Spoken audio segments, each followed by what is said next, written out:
Welcome to our channel. Today we how to verify YouTube app playback quality on Smart TV. Quick tutorial step by step clearly.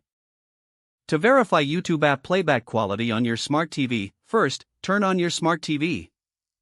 Navigate to the YouTube app on your home screen. Open the YouTube app by selecting it. Once the app is open, choose a video to play.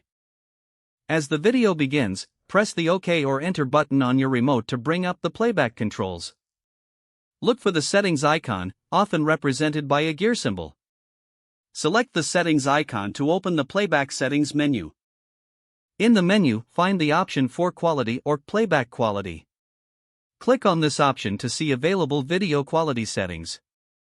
You may see options like Auto, 720p, 1080p, or higher, depending on your TV's capability. If the current quality is set to Auto, you can manually select a higher quality if you prefer. Remember that higher quality settings may require a better internet connection. After adjusting the quality, press OK to confirm your selection. Exit the settings menu to return to your video. Observe the video playback for any buffering or lag. If you encounter issues, consider checking your internet connection. You can do this by testing other apps or running a speed test on your Smart TV. Adjusting the quality settings can enhance your viewing experience.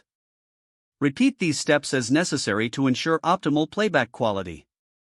If the page does not load, refresh the browser or try again in a private or incognito window.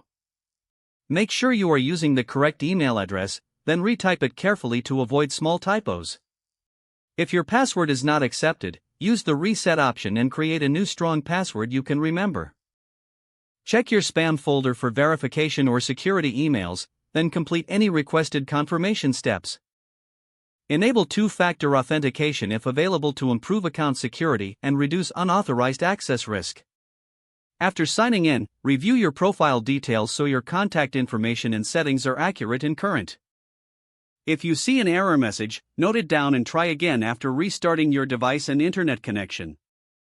Log out when you finish, especially on shared devices, to keep your account and payment information secure. If the page does not load, refresh the browser or try again in a private or incognito window. Make sure you are using the correct email address, then retype it carefully to avoid small typos. Don't forget to like this video and subscribe to our channel for more step-by-step tech guides.